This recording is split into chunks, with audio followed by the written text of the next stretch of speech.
alam mo, minamahal tayo po ay tuloy-tuloy na po dahil wala na rin po tayong masyadong oras, kapatid. At pag-iisa na po ang pintuan, mga minamahal, upang hindi po lalabas yung lamig. Medyo mainit po ang panahon ngayon. Praise God. Hallelujah. Mga minamahal po, kapatid, napakalaga po ng ating pong pagsamba sa ating Panginoon. Amen po ba? Palagi po natin itong ipinapangaral, palagi po natin itong inuulit-ulit ang mga salita po ng ating Panginoon dahil ito po ang siyang pagkain po ng ating pong mga nagugutom na kaluluwa. Remember, mga minamahal, ang katawang ito po ay ilalagay sa ilalim ng lupa at ito po ay kakainin po ng mga uod o mga langgam, kapatid. Pero ang kaluluwa po natin, kapatid, ito yung tinatawag na inner man. Kapag naglingkod ka sa Diyos at kumilala ka sa ating Panginoon Jesucristo, tinanggap mo siya bilang Diyos at Hari mo, kapatid, at siya namatay, nanampalataya ka na ikaw ay iniligtas ng Diyos sa krus ng Kalbaryo.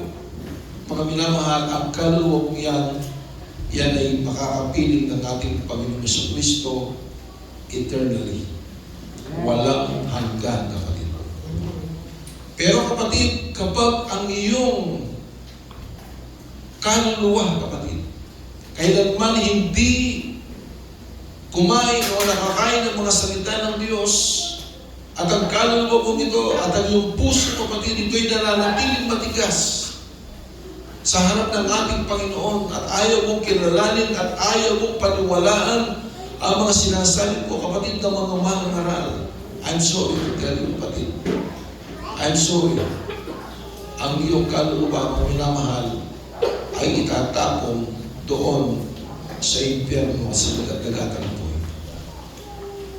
Mga minamahal kong kapatid, grabe po ang mga paalala ng ating Panginoon. Sa mga salita po niya, nasabi po ng Hebrews chapter 10 verse 25, kapatid, na huwag po nating pabayaan ang ating pong pagkakatipon. Ito po, kapatid, yung fellowship. Huwag nating pabayaan ito, kapatid. Dahil ito, mga minamahal, ay mahalaga dahil dito po natin pinapasalamatan ng Panginoon. Dito po tayo nagpapalakasan sa bawat isa. Amen po ba? Kaya meron patotoo, mga minamahal. Pero kapatid, sa susunod, kapag patotoo, yung patotoo lang. Amen po ba? Amen. Yung kung paano ka binamo ng Panginoon, kung paano ka pinagaling ng Panginoon, kung paano mo tinanggap at tumanggap ka ng biyaya sa Diyos. Amen? Amen. Yun po ang patotoo.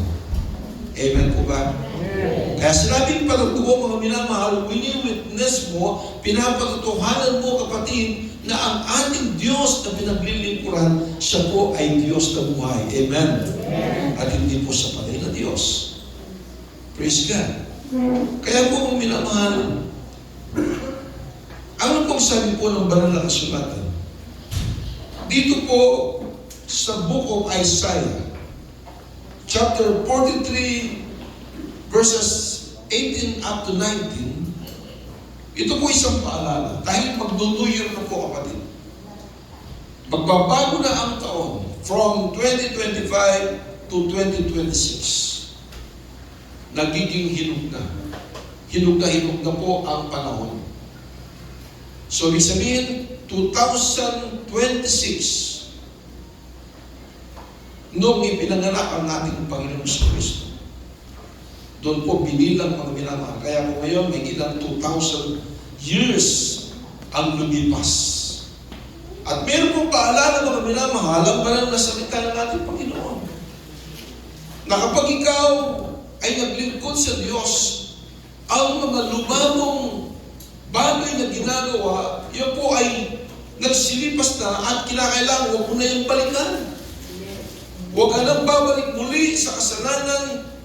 Huwag mo nang babalikan, kapatid, yung mga nangyari sa buhay mo. Itong current year na to na 2025, mayroong mga trials, mga pagsubok, hardship sa buhay, kapatid. Huwag mo na yung babalikan. At yung mga kasalanan na ginawa mo ay huwag mo na rin babalikan. Ano bang sabi po kami naman? Huwag ninyong alalahanin ang mga dating bagay o bulayin man ang mga bagay ng una. Narito, ako'y gagawa ng bagong bagay. Ngayon yao'y lalabas, hindi baga ninyo nalalaman yaon, gagawa rin ako ng daan sa lupang masukal at mga ilog sa ilang. Sa wikang Ingles. At sabi po dito mga minamahal, remember na the former things. Kapag sinabing former mga minamahal, yung mga lumipas. Kaya kapag hindi ka na mayor, ang tawag sa iyo, former mayor. Amen? Former councilor, former president. Kasi lumipas na, kapatid. At ito mga minamahal, ang sabi po, remember not the former things, nor consider the things of old. Huwag mo na raw itong babalikan mga minamahal. At huwag mo na raw, kapatid, hallelujah, na alalahanin pa at huwag mo nang iisipin pa na yun ay yung babalikan muli. Dahil yun ay lumipas na. Amen. There's a saying, what is past is really past. Meron pong kasabihan kapag lumipas na, ito po ay nagdaan na, kung namahal, wala na. Pabayaan mo na yun, kapatid. Yung mga dami mong kasalanan na ginagawa, pabayaan mo na yun. Ngayon na naglibot ka na sa Panginoon, mga minamahal, I am pretty sure the moment na tinanggap mo ang Panginoon at pinaglingkuran mo siya, kapatid, hallelujah, yung talagang paglilingkod, yung talagang tunay na pagtanggap na nagbuhat sa puso mo, mga minamahal, anuman ang karamdaman mo, anuman ang kasalanan mo, rather, kapatid, hallelujah, kung 45 years na ginagawa mo ang kasalanan mo, within 10 minutes or 5 minutes na ikaw ay nagsisi at tinanggap mo ang ating Panginoon, ang lahat ng kasalanan mong nagawa, yan ay kalilimutan na ng ating Panginoong Jesucristo at ang habilin ng Diyos, mga minamahal, huwag mo na itong babalikan muli. Amen? Pagpapahan po natin. Kasi mga minamahal, binago na tayo ng Diyos. Tayo na po yung mga Kristiyano ngayon. Amen po ba? Yeah. Hindi kagaya dati mga minamahal, ang ating mahal ay ang ating mga sarili. Ang ating mahal ay ang kabuntuan, kapatid. Ang ating mahal, ang ating iniibig mga minamahal, yung paggawa ng kasalanan. Pero mga minamahal, ito ay isang commandment. Isang kautusan, isang pagpapaalala ng ating Panginoon. Sabi mo, remember not the former things and do not consider the things of old. Huwag mo na mga minamahal, babalikan pa. At huwag mo na itong alalahanin pa. Sabi mo, behold, I am doing a new thing. Gumagawa ng mga bagong bagay ang ating Panginoon. Amen? Amen. Kung dati, kapatid, ang iyong buhay ay parang ipa. Alam mo yung ipa? Ito ay lumilipat-lipat. O kaya sabihin na natin yung papel, kapatid.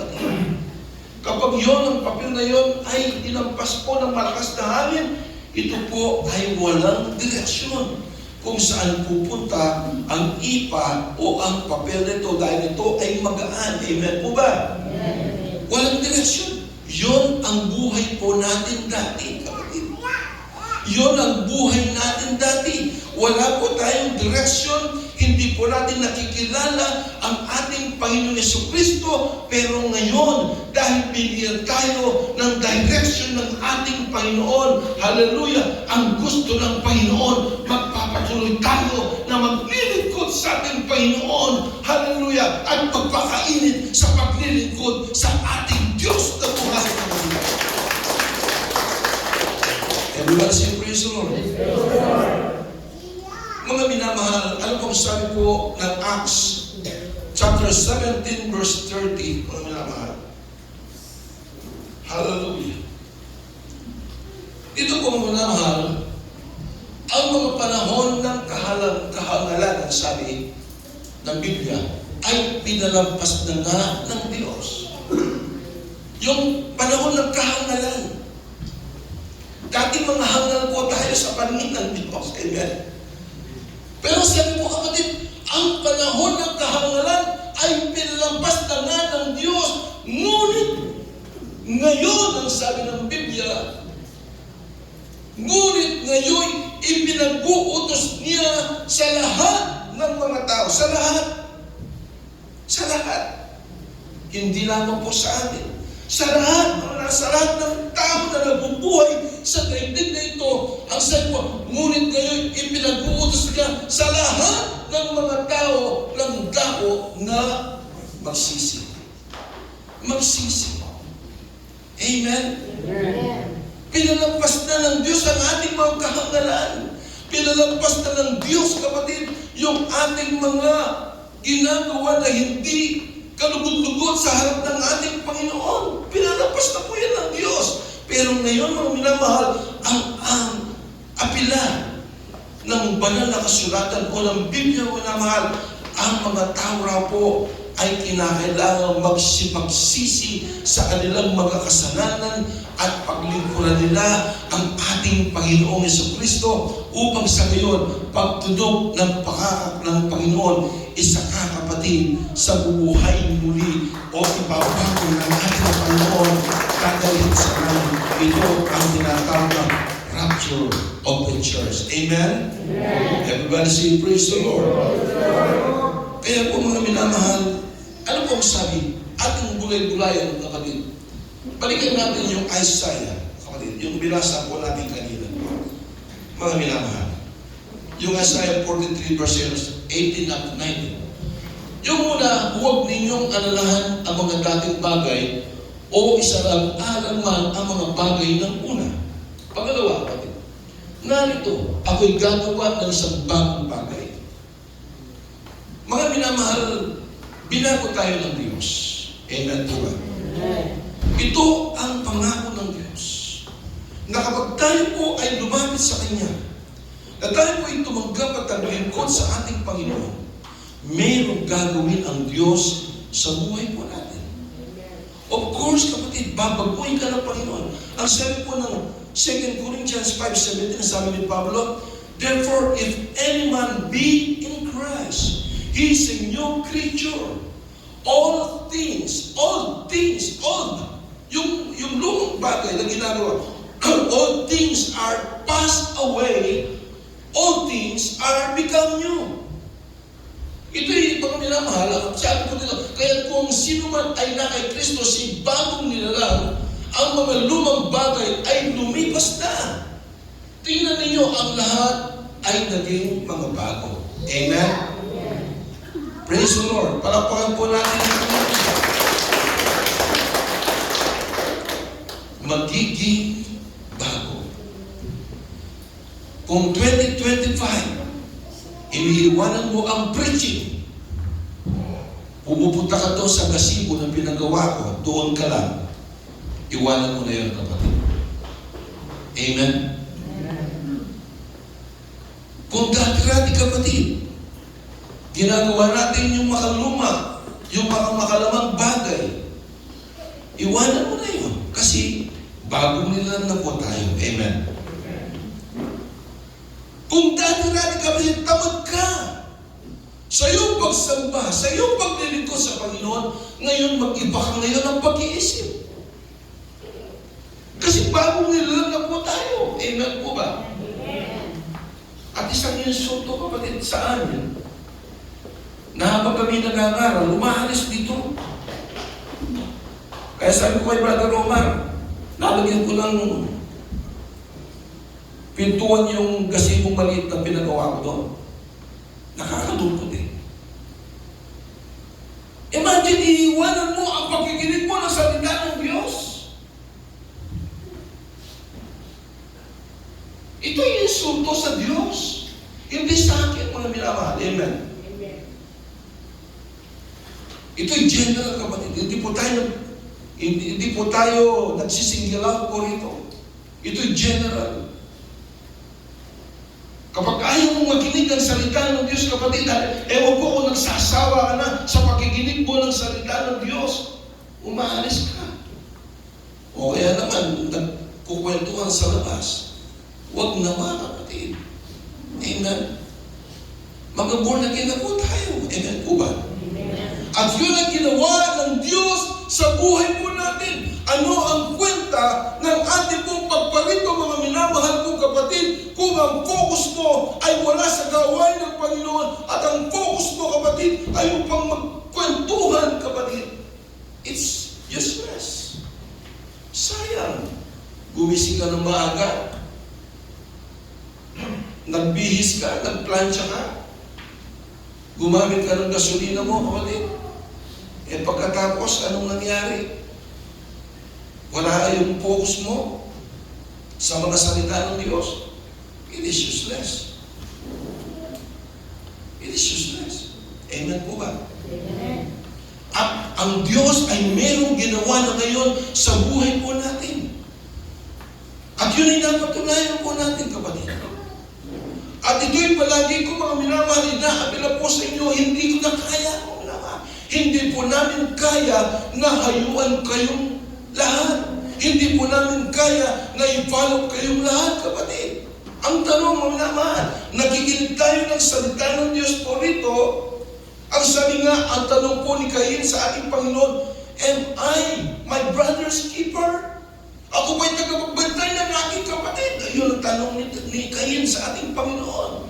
Yes, tayo po ang mga tagapagbantay ng ating mga kapatid, mga minamahal. Kung ikaw ay tunay na mature Christian na, nasaan ang iyong mga loved ones?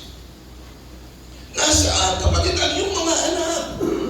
Nasaan ang iyong mga apo, supposedly, kapatid, na tinawag ka ng Panginoon? Meron kang mahalagang responsibilidad o obligasyon, mga minamahal, sa ating Panginoon. Amen po ba?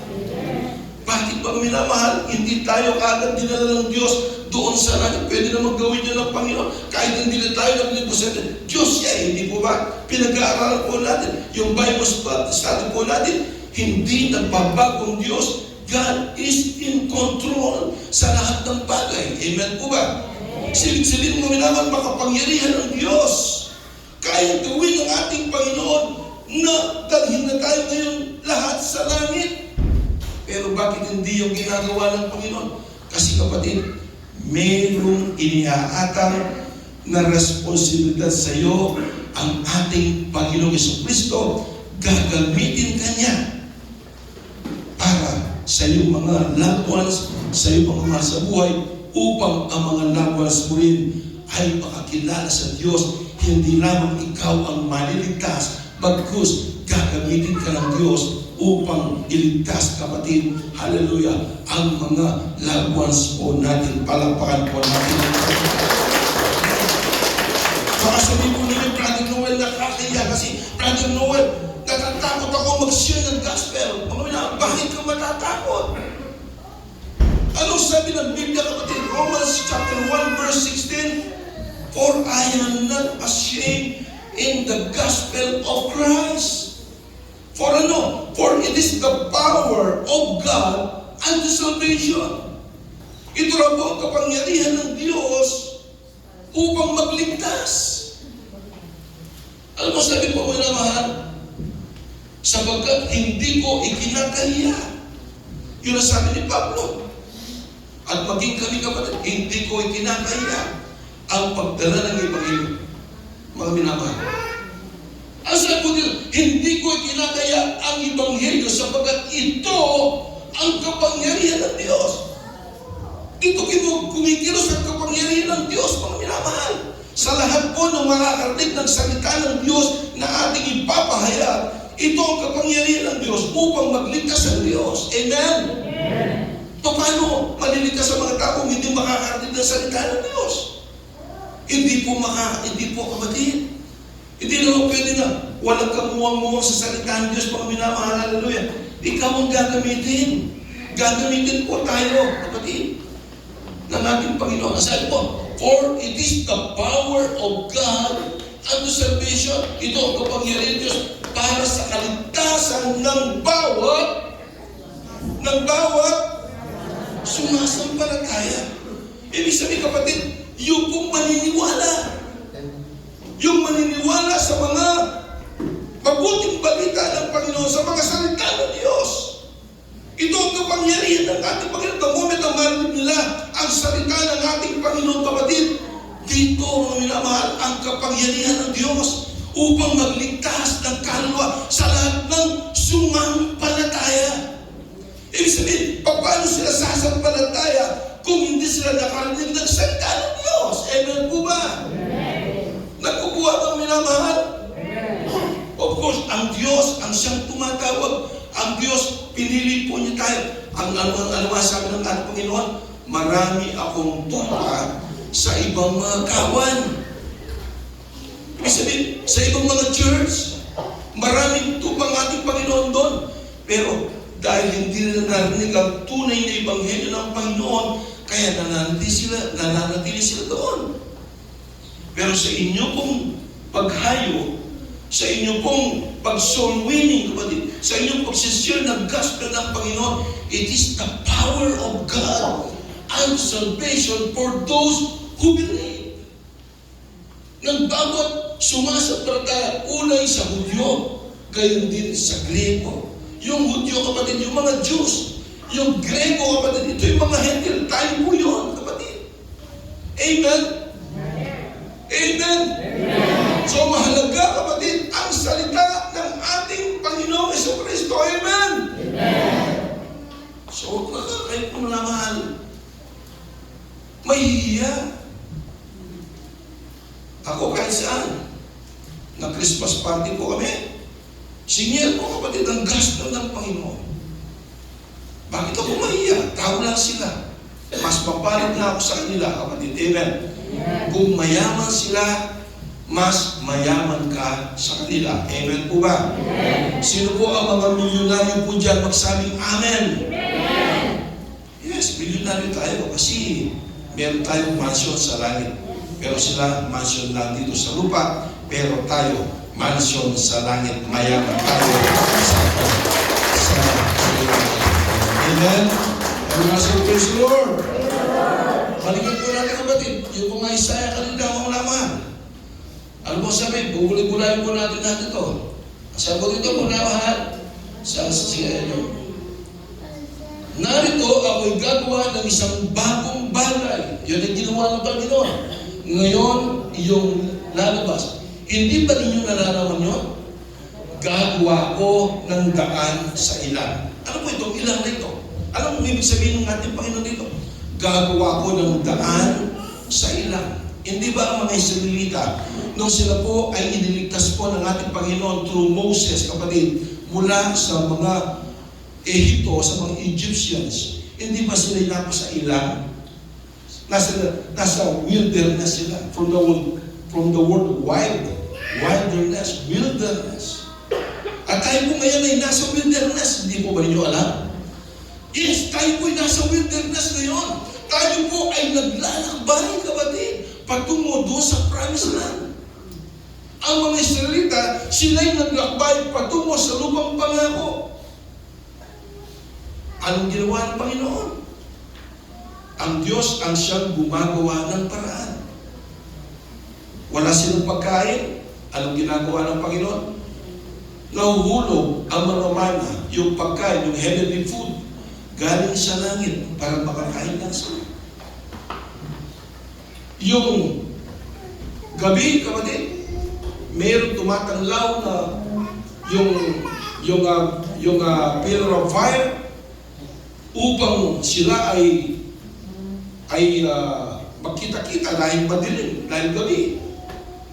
Kapag araw naman, kapatid, napakatindi ng sikat ng araw, yung alapaa ay sumusunod sa kanila para maliliman sila ng mainit na araw. Ito yung sinasabi mo, kapatid. Gagawa ko ng daan sa ilang. Yung ilang na ito, kapatid, sa ating paglilingkod sa Diyos, now we are now on the stage of mga minamahal na tayo ay pinapagimbanan ng Panginoon. Pinapagimbanan tayo. Tayo po naglalakbay sa mahabang lakbayan, kapatid. Pero sa ating mahabang lakbayan ito, meron tayong na-encounter. Amen po ba? May mga karamdaman, may mga pagsubok, kapatid, may kahirapan sa buhay, poverty, hardship, trials, kapatid. Na-encounter mo yan.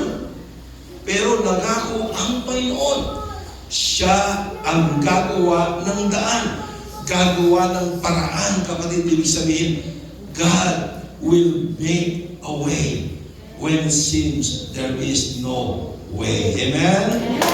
Amen? Nakala mo mga minamahal, wala ng solusyon ng iyong problema. Nakala mo mga minamahal, pinabayaan ka ng Panginoon. No, kailanman hindi tayo pinabayaan ng ating Panginoon. Kaya nagsabi ng ating mahal na Panginoon, in times of trials and hardship, nandyan ng ating Panginoon, gumagawa siya. Ang sabi niya, gagawa ko ng daan sa ilang. Amen? Palakpakan po natin ang Panginoon. Ako po, kapatid. Tayo po ngayon ay nagtatravel sa mahabang lakbay. Tayo ay nasa ilang patungo sa buhay na walang hanggan. Patungo sa promised land. Patungo sa langit, kapatid. Tayo ay naglalakbay ngayon. Amen? We are on the process of sanctification. Amen? Amen? We were all justified by faith. Now, we are now on the process, on the stage of sanctification. At tayo po ay i-glorify ng ating Panginoon. Yun ang ating lihigahitan. Yung glorification period. Amen? Palapakan po natin ang Panginoon. At sabi ko dito, kapatid, at ng mga ilog sa disyerto. Gagawa ng daan ng Panginoon sa ilang at ng mga ilog sa disyerto. Ibig sabihin, mga minamahal, yung mga tigang na puso, yung mga nalulungkot, nalulumbay na puso, mga minamahal, hallelujah, gagawa ng paraan ng ating Panginoon upang sumariwa ka. Amen? Sumariwa ang iyong paglilingkod. Ang Diyos ay hindi nagbabago. Remember that, mga minamahal, yung pinag-aaral ko natin 2 Sundays na ngayon, mga minamahal, nung last Sunday, kapatid, hindi yung last Sunday. Tapos ngayon, pinag-aaral ko natin yung mga attributes ng ating Panginoon. Kaya huwag po kayo mag-a-absent, kapatid. Pinag-aaral po natin ang mga katangian ng Panginoon upang lubusan ang iyong pananampalataya sa Kanya. Amen po ba? Upang malubos ang iyong pananampalataya, huwag kang matatakot, kapatid, because our God is a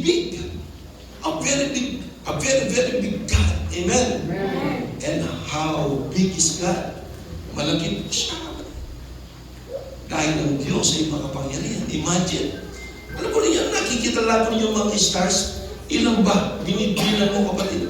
Pero mamahal, ayon po sa pag-aaral, millions na mga stars, kapatid, ang nasa kalawakan. Sino ang gumawa nun? Hindi ba? Tao bang gumawa noon? Tao ba? Sino ang gumawa nun? Ang Diyos. Ang araw, kapatid, nagbibigay ng tanglaw, nagbibigay ng init sa atin upang ibalansiyan ang lahat ng minamahal. Sino ang gumawa ng araw? Hindi ka nga makalapis sa araw. Nititigan mo nga ang araw, kapatid. Baka mabulag ka, kapatid. Kung tinitigan mo ang araw, lalo na kung talagang mainit na ang sikat ng araw. Eh di ang Diyos. Amen? Amen. Yung pinag-aralan po natin yung assignment of God o minamahal ko, walang gumawa sa Diyos. Alam po niyo, dahil meron kaming kapitbahay, kilala ni Lorna. Ito'y naging tita po niya, si Dalmarin. Sabi niya, Noel, ako'y naniniwala sa Diyos na ang Diyos ang siyang gumawa sa atin. Pero ang katanungan ko, sabi niya, sino ang gumawa sa Diyos? Wala pong gumawa sa Diyos. Dahil siya po ay walang hanggan. Amen. Ibig sabihin, siya ang nagpasimula at siya rin ang magiging bukas. Amen? Amen. Palapakan po natin ang Panginoon. Ngayon ng Diyos. Ngayon mga minamahal, kung halimbawa, niloob na ng Diyos na tayong lahat, Pero nasa mga dapat na nag-rapture ng Panginoon, tayo natin mamamatay. Sabihin ba natin na, magkukwestiyon pa tayo na, Lord, bakit nangyari yan? Bakit kaganon? Huwag mo questionin ng Diyos. May plano sa iyo ang Diyos. Amen? May plano ang Panginoon. Basta manampalataya ka na ang Diyos ay isang makapangyarihan at isang malaking Diyos. Kasi kapag sinabing malaki, hindi mo pwedeng matawaran ang kapangyarihan ng ating Panginoon sa Diyos. Ano ba siya? Praise the Lord! So kung minamahal, ano ang gagawin po natin ngayon? Ang gawin po natin, maglingkod sa Diyos. Amen? So kung minamahal sa'yo, forget the former things. Kalimutan mo na ang mga dating bagay at huwag mo na itong babalikan pa. Amen? Binago na tayo ng Panginoon. Tayo na po ngayon ay mga Kristiyano na naniniwala sa ating Panginoong Jesucristo na ating buhay ay parang iba na inililipad ng hangin walang direksyon. Pero ngayon, binigyan ng direksyon ng Panginoon ang buhay po natin. Ang gawin po natin, maglingkod tayo 100% sa ating Panginoon.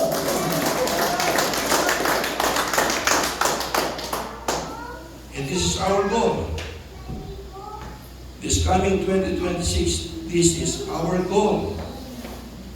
Na maglingkod tayo ng Panginoon. Walang mental reservation.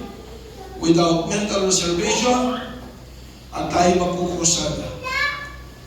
So nagawa ko na po yung schedule. Second Friday, second Saturday of January, dito po tayo sa Madagdaper Settlement. At doon po sa last Friday and last Saturday of January, doon po tayo sa Marcos Village, kapatid magkukusada. Palakpakan po natin ang Panginoon. Mayroon po tayong church na pinagawa po doon para kung minamahal, lumago ang mga kapatiran po doon. Dami na po mga po doon dati. Kaya lang, dahil po po tayo sa magagawa, hindi po natin masyadong naasikaso. Sayang. Itong Atluboda, i-revive po natin yan. Don't worry, hindi na po rin tayo plano. Pero din po natin pwedeng pagsabasbay sa araw ng linggo. Magtatakla po tayo ng oras o araw para magsagawa ng gawain doon sa mga outstation po natin. Amen? Pero kung dating araw, si Brother Roger, Brother Alvin, pwede na mag-preach o sila makasama po natin dito, kapatid. Yung talagang naintindihan na yung grace ng Panginoon, yung biyaya ng Diyos, maminawa at makakawalan po namin kayo. Kayo po ang mga kasiwa. Amen. Hindi po tayo pwedeng, dito lang po tayo mag-focus dahil ang dami po na mga kaluluwa na nangangailangan po ng kaligtasan na dapat makarinig ng tunay na Ebanghelyo. Amen. Hindi ito false gospel. At saka sabi ni Pablo, for I am not ashamed in the gospel. Kapag sinabi ni Pablo gospel ito kapatid, I am true gospel. Na hindi tinwist kapatid, yung katotohanan. Bagkus, talagang katotohanan mo naman. Yung pinapangaral ni Pablo, ang siyang ating rin yung pinapangaral na tayo po ay maniligtas hindi dahil sa ating mga mabubuting gawa. Bagkus tayo naligtas dahil sa biyaya at dahil sa pananampalataya sa ginawang finished words ng ating Panginoong Jesucristo. Amen! Amen! For I am not ashamed in the gospel of Christ, for it is the power of God unto salvation sa lahat ng sasampalataya. Inuulit ko. Paano magkakaroon lang sa pananampalataya mga tao kung hindi makakarinig ng Word of God, ng true gospel? Amen po ba?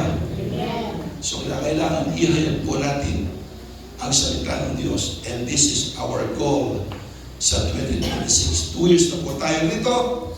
So mga minamahal, I am praying to God na dagdagan ng Diyos ang mga kaluluwa na sumasamba at nagpupuri sa Kanya dito sa gawain po ng Amazing Grace of Jesus Christ for the teachers. Amen?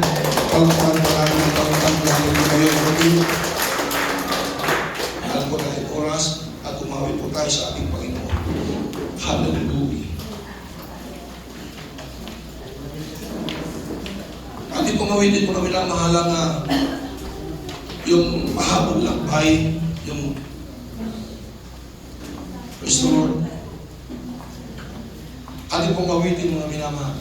Tayo po naglalakbay sa isang mahabang lakbay.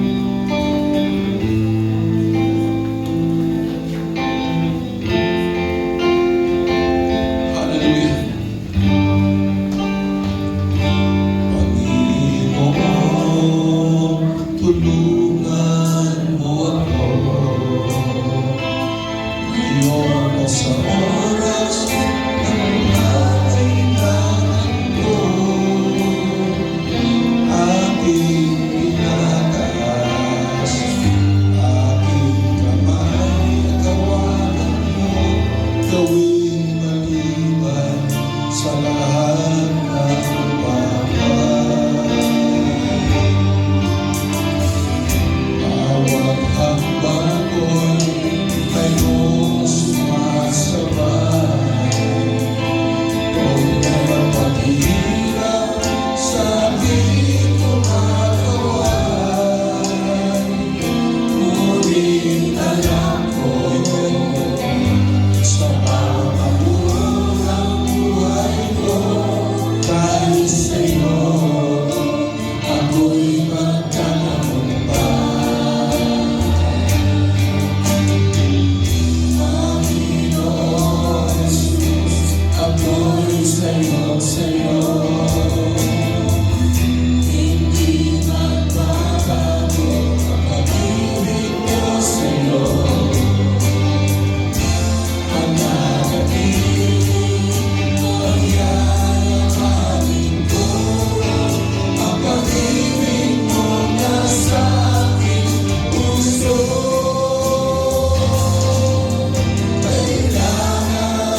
Tayo po maglaman ay tuloy-tuloy po sa uling bahagi na gawain ng ating Panginoon, ng ating pong walis sa kapatid.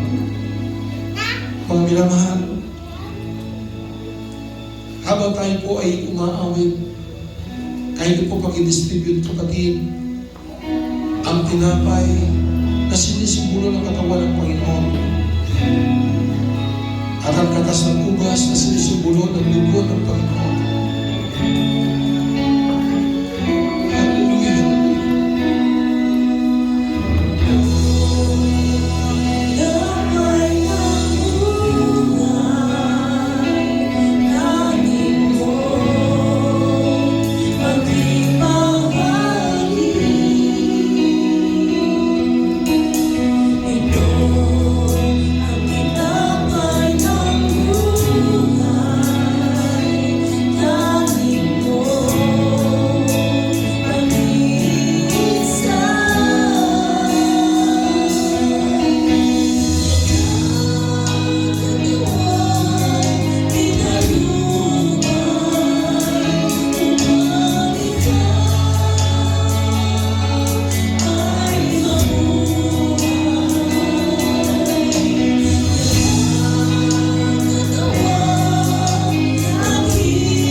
Ang sabi po dito sa 1 Corinthians chapter 11 verse 26 at 27, sapagkat sa tuwing kinakain ninyo ang tinapay na ito at iniinom ang sano, ay ipinahayag ninyo ang kamatayan ng Panginoon hanggang sa dumating siya.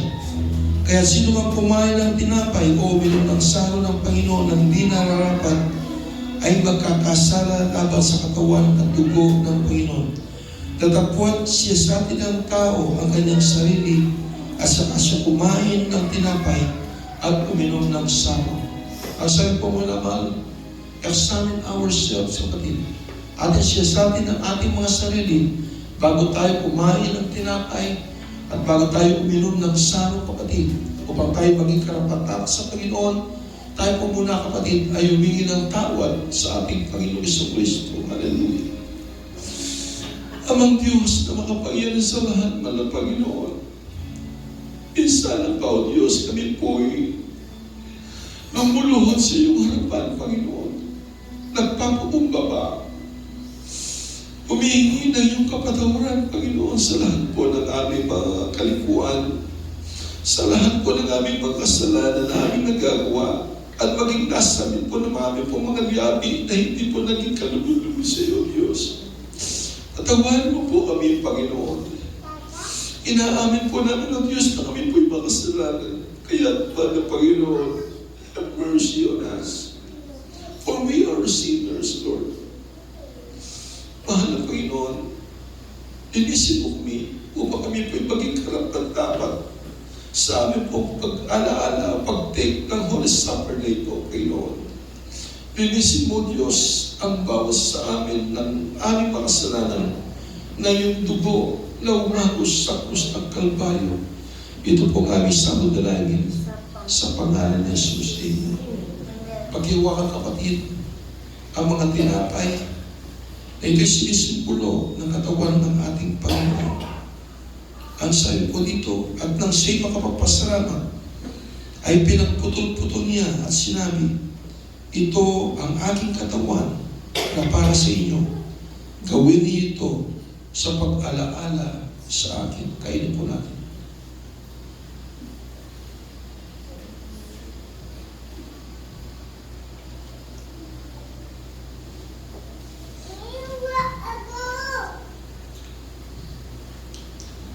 Hindi naman ang sako pagkatapos na maghapunan na sinasabi, ang salong ito ay ang bagong tipan sa aking dugo.